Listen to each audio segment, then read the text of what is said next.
Bismillahirrahmanirrahim. Assalamualaikum warahmatullahi wabarakatuh. Alhamdulillahi rabbil alamin. Wassalatu wassalamu ala asrafil anbiya'i wal mursalin wa ala alihi wa ashabihi ajma'in. Qala Allah Ta'ala fi kitabihil Qur'anil Karim. A'udzu billahi minasy syaithanir rajim. Bismillahirrahmanirrahim. Ya ayyuhalladzina amanu dukhulu fis-silmi kaffah wa la tattabi'u khutuwatis syaitan innahu lakum aduwwum mubin. Shadaqallahul azim. Bersyukur kita kehadirat Allah Subhanahu wa taala yang tetap memberikan kepada kita istiqomah dalam iman, Islam dan ketakwaan kepada Allah Subhanahu wa taala. Ibadah yang kita kerjakan setiap hari dan setiap saat ini tidak ada manfaatnya bagi Allah. Tetapi ibadah yang kita kerjakan setiap hari, setiap saat ini manfaatnya untuk diri kita, bukan untuk Allah. Oleh karena itu kita semakin mengecilkan diri di hadapan Allah. Karena sesungguhnya kita pun bisa beribadah ini semata-mata karena hidayah dan inayah Allah. Petunjuk Allah dan juga kekuatan kita beribadah ini diberikan oleh Allah. Maka bagi seorang sufi, semakin dia taat beribadah kepada Allah, semakin dia mengecilkan dirinya, semakin dia meniadakan dirinya, semakin dia takluk di dalam kebesaran Allah. Jadi kalimat Allahu Akbar, kalimat takbir itu hakikatnya kita takluk di dalam kebesaran Allah. Takluk di dalam kebesaran Allah. Bagaimana makna takluk kepada kebesaran Allah? Kita masuk ke dalam Allahu Akbar itu. Lah hakikat takbir. Kita masuk ke dalamnya. Jadi masih belum tepat kalau orang bertakbir itu dia dari luar. Jadi kalau kita melihat suatu tempat yang besar, terus kita melihat tempat yang besar itu dari luar yang besar itu belum sempurna. Tapi kesempurnaan kita ketika kita masuk ke dalam yang besar itu tadi, itu baru benar. Jadi ketika takbir yang benar itu hakikatnya bukan membesarkan Allah di luar Allah, bukan. Bukan membesarkan Allah di luar Allah, membesarkan Allah di dalam Allah. Inilah ngaji para wali-wali Allah itu. Jadi belum sempurna kalau kita membesarkan Allah, tapi kita di luar dari kebesaran Allah itu. Justru kita membesarkan Allah, masuk ke dalam kebesaran Allah itu. Itulah namanya takluk dalam Allahu Akbar. Takluk dalam Allahu Akbar. Masuk kita di dalam kebesaran Allah itu. Tidak berada di luar kebesaran Allah. Bagaimana ini bisa dicapai, rasa ini? Bisa dicapai ini dengan mutu qabla anta mutu. Matikan dirimu sebelum mati. Baru bisa masuk ke sana. Bukan disuruh bunuh diri. Bukan disuruh nanti pulang dari sini pada minum baygon semua. Bukan. Jangan salah, matikan dirimu sebelum mati itu. Nah, di sini orang-orang tasawuf itu belajarnya dengan hati.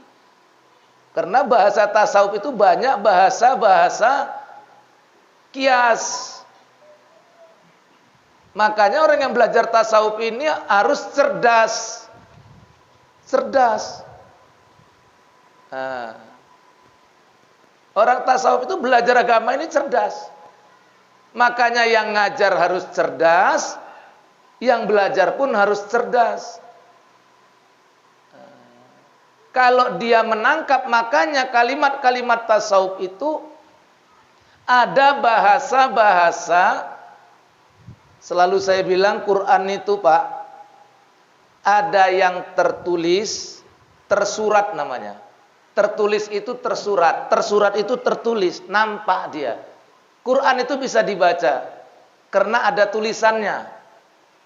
Tetapi untuk memahami Al-Quran itu enggak cukup dengan tulisannya saja. Makanya ada istilah memahami Quran dengan tekstual dan kontekstual. Kadang-kadang teksnya berbeda dengan konteksnya. Nah, itu dia. Ya. Nah. Untuk bisa masuk, kita mengecilkan diri kita masuk dalam kebesaran Allah. Ini saya ulangi lagi nih. Jadi hakikat membesarkan Allah kita kecilkan sampai nggak ada, kita masuk ke dalam kebesaran Allah, bukan membesarkan Allah di luar Allah. Ini sepaham Pak ya? Ini kalau di kajian biasa nggak dibahas. Inilah pula kualitas kita ngaji tasawuf Pak. Dan memang yang begini semakin jarang. Jadi ketika orang tasawuf itu besar bukan karena dia membesarkan dirinya, karena dia ikut beserta yang maha besar, Allah. Jadi besar dia. Orang tasawuf itu kuat karena dia masuk ke dalam yang maha kuat.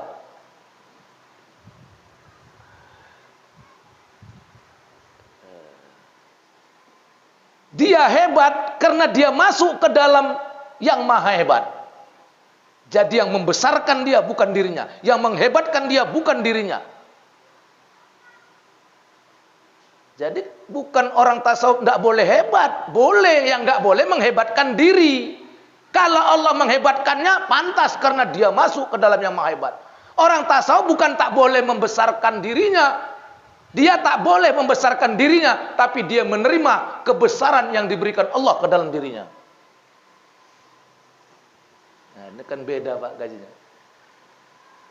Dia besar, dibesarkan Allah, bukan membesarkan dirinya. Barang siapa orang yang membesarkan dirinya, maka Allah akan mengecilkan dirinya. Tapi barang siapa orang yang merendahkan dirinya, Allah akan menaikkan derajatnya. Allah yang menaikkan, nggak salah. Bukan berarti orang tasawuf tak boleh jadi orang besar. Salah. Bukan berarti orang tasawuf tak boleh jadi orang hebat. Salah. Kamu jadi orang besar karena kamu dibesarkan Allah. Kamu jadi orang hebat karena kamu dihebatkan Allah. Kamu besar karena kamu masuk ke dalam yang maha besar Allah. Tapi kalau kamu membesarkan dirimu di luar daripada zat Allah yang maha besar, salah. Kamu membesarkan dirimu. Nggak usah kamu besarkan dirimu, kalau kamu masuk ke dalam zat Allah yang maha besar, kamu besar.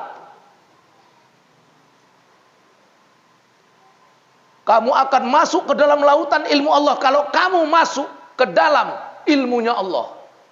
Maka merasa punya ilmu saja nggak boleh. Tapi bukan berarti nggak punya ilmu. Wah.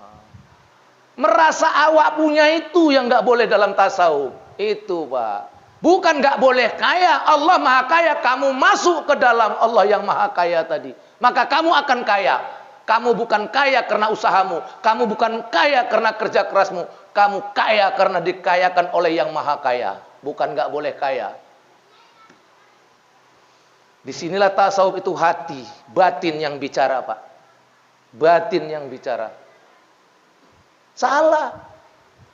Oh ngaji tasawuf itu harus miskin-miskin. Salah. Kamu ridho kalau dimiskinkan Allah. Kamu siap kalau dikayakan Allah.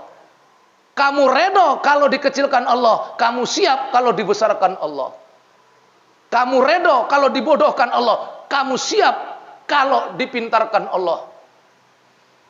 Jadi semuanya bergantungnya kepada Allah.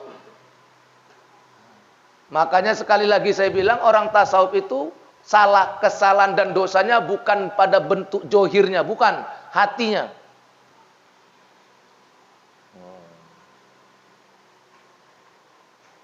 Kita nengok orang, Pak, yang kita tengok orang miskin. Kita nengok orang miskin, susah, gelandangan, gak makan. Ini dua orang yang nengok.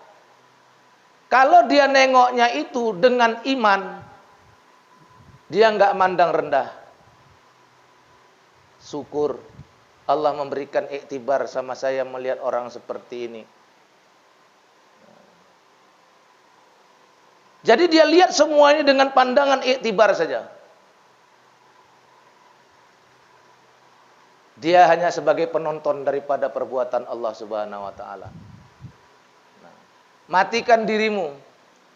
Orang yang mati itu pada dasarnya tidak punya rasa lagi terhadap dunia dan tidak ingin kehidupan, tidak ingin lagi ada hasratnya untuk dunia. Artinya nafsunya sudah tak ada. Maka kita disuruh merubah nafsu kita ketika hidup. Orang mati itu nggak ada nafsunya lagi. Makanya ada, karena ruhnya sudah berangkat, nggak ada lagi nafsunya.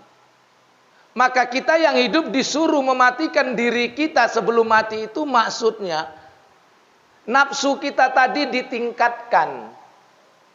Dari nafsu yang paling rendah naik nafsu itu. Nafsu yang paling rendah itu apa? Nafsul amarah. Nafsu yang memerintah. Nafsul amarah itu bukan nafsu marah, salah. Nafsul amarah itu artinya nafsu yang memerintah dalam hidupnya. Jadi nafsu. Inilah yang harus dia tingkatkan. Sampai nanti kepada nafsul mutmainnah. Nafsu yang tenang. Nafsunya tetap ada, tapi tenang, terkendali. Itulah dia. Ada 3 amalan orang tasawuf yang dia kerjakan untuk melatih kematian ini tadi. Yang pertama, memperbanyak zikirullah. Kajian ini sudah sering kita bahas. Diperbanyaknya zikirullah ini. Jadi ada 3 konsep tasawuf ini, Pak. Memperbanyak zikirullah. Makanya dimanapun orang belajar tasawuf, dimanapun orang belajar usuluddin, dimanapun orang belajar torekat, pasti inti agama, inti ajaran itu zikirullah. Walaupun cara zikirnya berbeda-beda. Antara satu torekat dengan torekat yang lain. Antara satu masyayikh dengan masyayikh yang lain. Dari satu guru dengan guru yang lain. Kaifiat tata cara zikirnya berbeda. Tapi intinya zikirnya, bukan caranya yang kita bahas. Cara boleh beda-beda, Pak.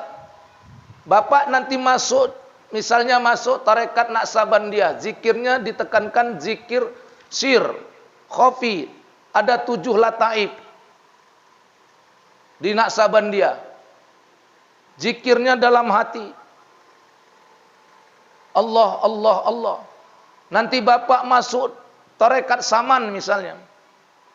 Zikirnya la ilaha illallah ditekankan, la ilaha illallah, suaranya keras, mantap. Nggak usah dipermasalahkan. Itu metode, itu cara. Itu metode, itu cara. Tujuannya untuk berzikir.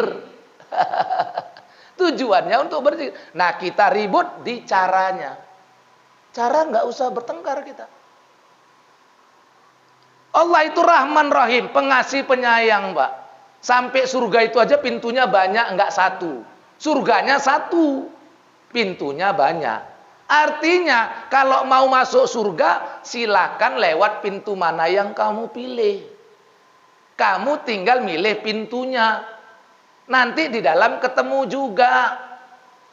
Ada yang masuk lewat pintu zikir, pintu sholat, pintu sedekah, pintu puasa, macam-macam pintunya. Nanti di dalam ketemu. Loh, waktu di luar kok kita nggak ketemu ya?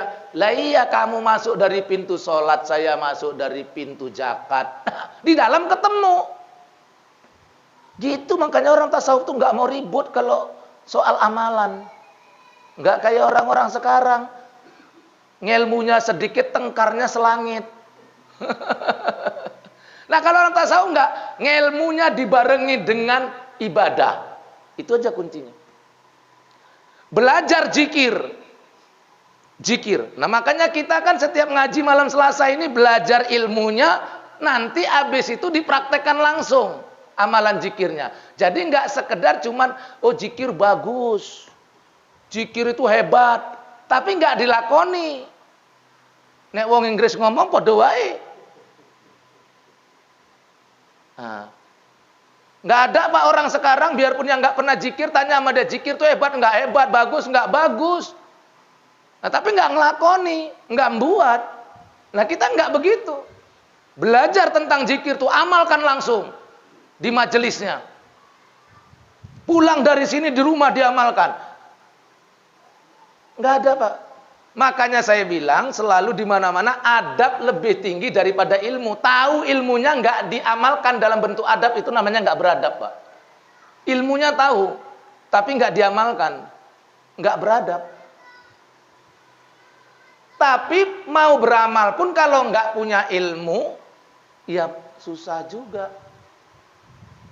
Nah, lah ngaji-ngaji kayak gini ini kan udah makin jarang ini. Coba Pak. Kita ngajinya dari maghrib berjamaah. Coba tengok durasinya Pak. Ini kita ini paketnya ini Pak, paket jumbo unlimited. Ini ngaji di sini nih paket jumbo unlimited. Kenapa jumbo unlimited? Nah ya, dari jam 6:30 misalnya maghrib. 6:30 kita udah masuk sholat maghrib. Sholat qobliyah maghribnya lagi. Paling enggak 20 menit kita sudah ibadah 20 menit.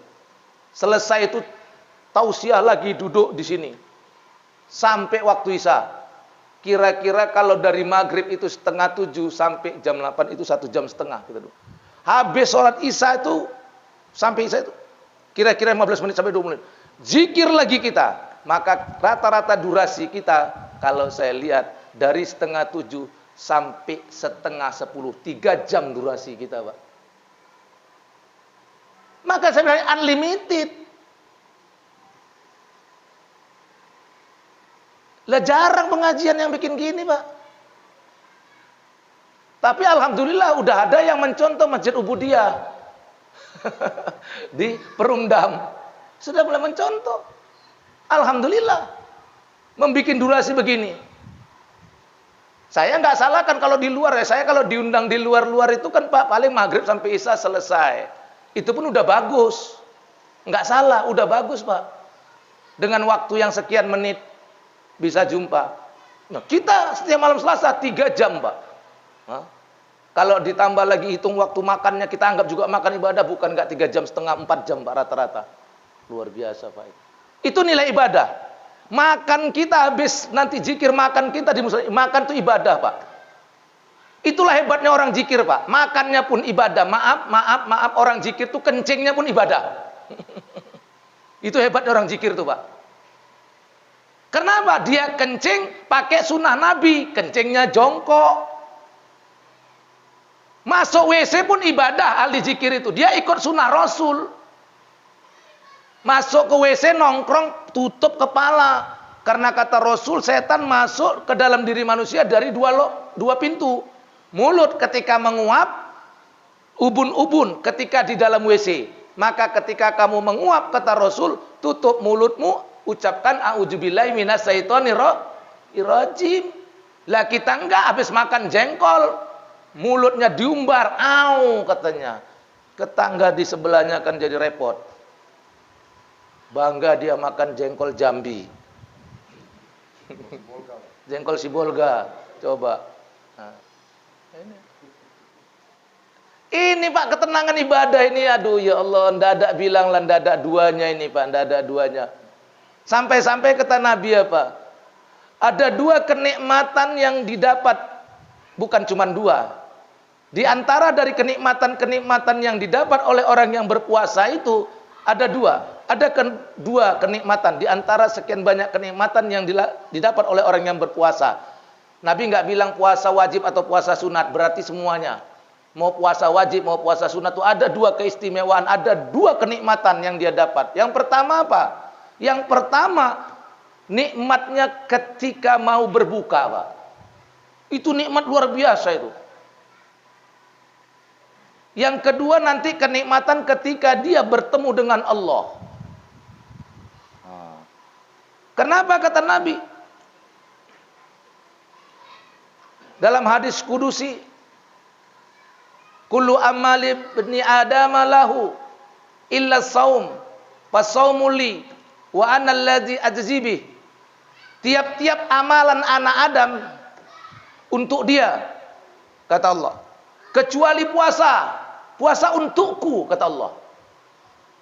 Wa ana alladzi ajzi bih, dan aku yang membalasnya. Nanti akan saya bahas apa maknanya ini. Apa makna bahwa ibadah yang lain untuk dia kecuali puasa untukku, kata Allah. Apa maknanya? Insyaallah nanti kita akan bahas itu pada kesempatan yang lain. Apa makna puasa itu untukku dan aku yang membalasnya? Ada makna di sana. Nah, jadi yang pertama amalan orang tasawuf ahli zikir ini orang tasawuf ini banyak zikir. Maka itu cobalah tengok, semua orang tarekat, jumpa orang tarekat, belajar tasawuf dimanapun, pasti inti amalannya zikirullah. Enggak bisa enggak. Caranya saja yang berbeda-beda, Pak. Jadi kalau kita jumpa orang zikir, dia zikirnya Pak Allah, Allah. Nanti ada la ilaha illallah. Ada orang yang menekankan Asmaul Husna, zikirnya Pak ada. Ya Latif, ya Latif. Enggak masalah itu. Yang bertengkar ini dalam soal amalan ini orang-orang tolol. Yang bertengkar soal amalan. Kita enggak masalah. Kita mau ke Jakarta, terserah mau naik apa, bus saja gitu banyaknya. Ada yang mobil pribadi, ada yang naik mobil sedan, ada yang naik mobil jeep, macam-macam. Ada yang naik pesawat terbang, ada yang naik kapal laut, tujuannya mau ke Jakarta. Sampai sana kan ketemu juga. Ngapain repot-repot kita? Nah, perbanyak zikir. Yang kedua, amalan tasawuf ini adalah memperbanyak melek malam. Bukan main joker. Banyak juga melek malam di kafe. Bukan itu. Memperbanyak melek malam itu artinya banyak dia berdiri qiyamul lail, berdiri malam, sholatul lail, sholat malam, berzikir. Sebaik-baiknya itu dia ambil sepertiga terakhir malam. Kalau misalnya subuh jam 5, jam 4 dia sudah main, bangun setengah 4 dia sudah mulai. Jadi dia buat program itu dalam dirinya. Kalau enggak masih bohong tasawufnya. Karena ada dua aliran tasawuf. Kalau saya perhatikan ada dua aliran besar dalam tasawuf ini. Pertama tasawuf amali. Yang kedua tasawuf filosofi. Yang saya ajarkan ini tasawuf amali. Tasawuf yang memperbanyak amalan. Nah ini Pak. Jadi ada dua tasawuf ini. Tasawuf amali. Amalan. Di sini kita memperbanyak amalan-amalan sunnah. Di samping mengerjakan amalan fardu, amalan wajib, memperbanyak amalan sunnah. Ada tasawuf filosofi, filsafat-filsafatnya saja yang dibahas. Kita enggak. Sikit kita membahas filsafatnya. Kita lebih banyak membahas amalannya. Nah itu beda Pak. Jadi tasawuf ini ada dua aliran nih Pak. Aliran amali, memperbanyak amal. Yang satu lagi filosofi, membahas filsafatnya. Nah, ini membahas-bahas saja kerjanya. Dibahasnya Tuhan dari A sampai Z, dari 1 sampai 1000. Allahu Akbar, Allahu Akbar. Azan di masjid masih juga duduk dia. Ini cerita ketuhanan nih Pak. Di warung kopi biasa tempatnya. Cerita ketuhanannya hebat. Azan masih duduk. Siap orang azan zuhur, orang balik dari masjid, dia masih duduk juga. Tapi cerita ketuhanannya luar biasa, Pak. Inilah tasawuf filosofi, Pak. Ini ada. Dan ini bukan aliran kita. Ini bukan aliran kita, Pak. Kita orang yang belajar tasawuf, Allahu Akbar, datangi, kejar tempat itu. Kan bisa Ustadz sholat di rumah. Nabi anjurkan sholat laki-laki di masjid berjamaahnya. Titik. Kita tasawuf amalan yang bersandar kepada kitabullah wa sunnatur Rasulullah sallallahu alaihi wasallam. Itu dia. Ini yang mendatangkan kebahagiaan, Pak. Kalau guru saya dulu bilang, orang hidup ini mal cari tenang, cari kenyang, cari menang. Tenang, kenyang, menang, senang. Ada satu lagi, 4. Mal, wong urip iki golek, kenyang, tenang, menang, senang. Nah, yang orang Inggris tahu ini. Betul nggak? Cari tenang. Dan 4-4-nya ini dengan zikir dapat, Pak. Mau kenyang, zikir. Itu makan, Pak, kalau kita zikir, Pak. Ya kan?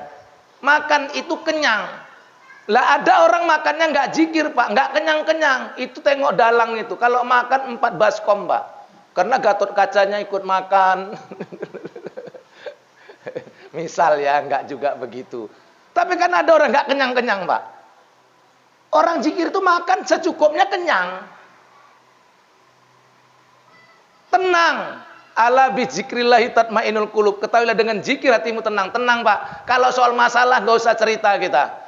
Yang bikin kita nggak tenang bukan masalah. Yang bikin kita tenang itu bukan problem. Yang bikin kita nggak tenang itu karena kita nggak zikir menghadapi masalah. Percayalah cakap saya, Pak. Jadi yang bikin kita nggak tenang itu bukan masalah itu, Pak. Bukan. Kita menghadapi masalah itu zikir nggak? Kalau kamu zikir, masalah itu kecil. Masalah itu jadi besar. Masalah itu jadi menghantui kamu karena kamu tidak berzikir kepada Allah. Kesusahan hidupmu itu kecil. Karena ada kesusahan yang lebih besar kalau kamu nggak selamat dari kesusahan kecil ini. Kecil.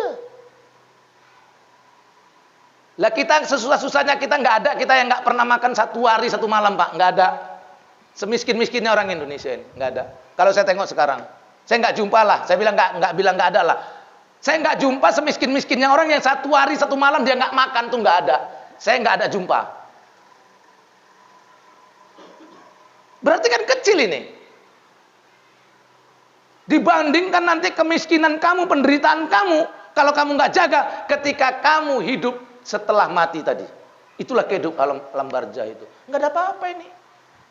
Makanya kata Allah, laibun ini, ecek-ecek, main-main. Cuman kata Allah, hidup ini permainan. Tapi kamu jangan main-main. Kehidupan ini laibun, main-main, permainan kata Allah. Tapi kamu jangan main-main. Pak, kalau kita main game, itu kan permainan. Tapi kita kan serius. Dulu kita waktu kecil, Pak, main sepak bola, Pak. Itu kan permainan. Tapi serius nggak kita mainnya mau menang? Serius. Mau menang. Permainan, tapi kamu jangan main-main.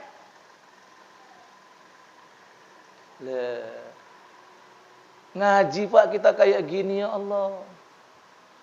Habis ngaji buat amal, habis ngaji buat amal, ini luar biasa. Luar biasa. Jadi yang pertama itu memperbanyak zikir. Yang kedua tadi, memperbanyak melek malam. Memperbanyak melek. Ada 3 yang mematikan hati. Yang pertama yang mematikan hati itu, banyak tidur. Yang kedua banyak makan. Yang ketiga banyak cakap. Kalian jangan nuduh Ustadz ya. Lain. Ada Pak orang itu kalau cakap kayak siaran berita di TV. Cakap aja, yang lain nggak ada kesempatan, Pak. Ada kan? Ada, kita punya teman begitu, Pak. Kita harus mendengarkan cakap dia. 2 jam kita duduk sama dia, dengarkan cakap dia aja. Nggak ada kesempatan kita. Sampai-sampai ada kawan saya bilang, kalau kayak gini kau udah jadi penyiar TV aja, katanya. Ya kayak mana? Nggak bisa kita. Ya walaupun salah yang dibilang, karena nggak mengasih kesempatan kepada orang lain untuk berbicara dia saja. Ini termasuk yang dibenci Allah. Banyak cakap. Yang dicakapkan ini nggak ada manfaatnya. Banyak, tapi nggak ada manfaat. Bahkan membawa mudarat. Kalau cakap nggak bisa berhenti, Pak. Ada orang kayak gini. Maaf, ada. Ada ustadz pernah jumpa, ada. Lah kalian pun tak rasa ada. Nah. Tapi yang di sini nggak ada yang kayak gitu. Saya kan tahu satu persatu ini. Yang di sini nggak ada. Nah, kalau udah cakap nggak bisa berhenti. Banyak cakap. 3 ini mematikan hati. Banyak tidur, banyak makan. Lah ya ada orang kok. Orang kan makan 3 kali. Kata Nabi, umat Nabi itu sikit makannya. Sikit. Enggak banyak. Sikit. Ya sikit itu beda variasi kita. Ada yang sikit itu 1 piring. Ada yang 2 piring. Enggak apa-apa. Ya tergantung badannya. Kalau gemuk, tinggi, besar, ya makannya banyak. Ya, tapi ada juga kadang-kadang kurus, kecil, tapi makan banyak, Pak. Ya mungkin dia nggak ke badan, mungkin dia buangnya pun banyak. Nah itu ada juga. Ya kalau kayak Jaka ini makannya banyak ya pantas badannya gini, ya kan?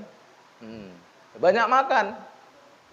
Ya ada orang nggak cuma makan 3 kali sehari, ya mau tidur masih makan juga. Nah itu kan banyak makan namanya. Mematikan hati, Pak. Hati ini kalau udah mati, sholat nggak khusyuk, ibadah nggak ikhlas. Ini kalau hati udah mati, Pak. Ini. Yang ketiga amalan orang tasawuf itu apa? Menyikitkan makan. Nah itu. Jadi tadi yang pertama memperbanyak zikirullah. Yang kedua memperbanyak melek malam. Jangan banyak tidur. Yang ketiga memperbanyak menyikitkan makan dengan cara memperbanyak puasa di luar puasa yang wajib. Nah, puasa-puasa sunat kerjakan sebisa-bisanya. Nggak bisa setiap minggu Senin, ya Senin Kamis. 2 kali seminggu. Nggak bisa 2 kali seminggu, ya dibikin ayamul bid.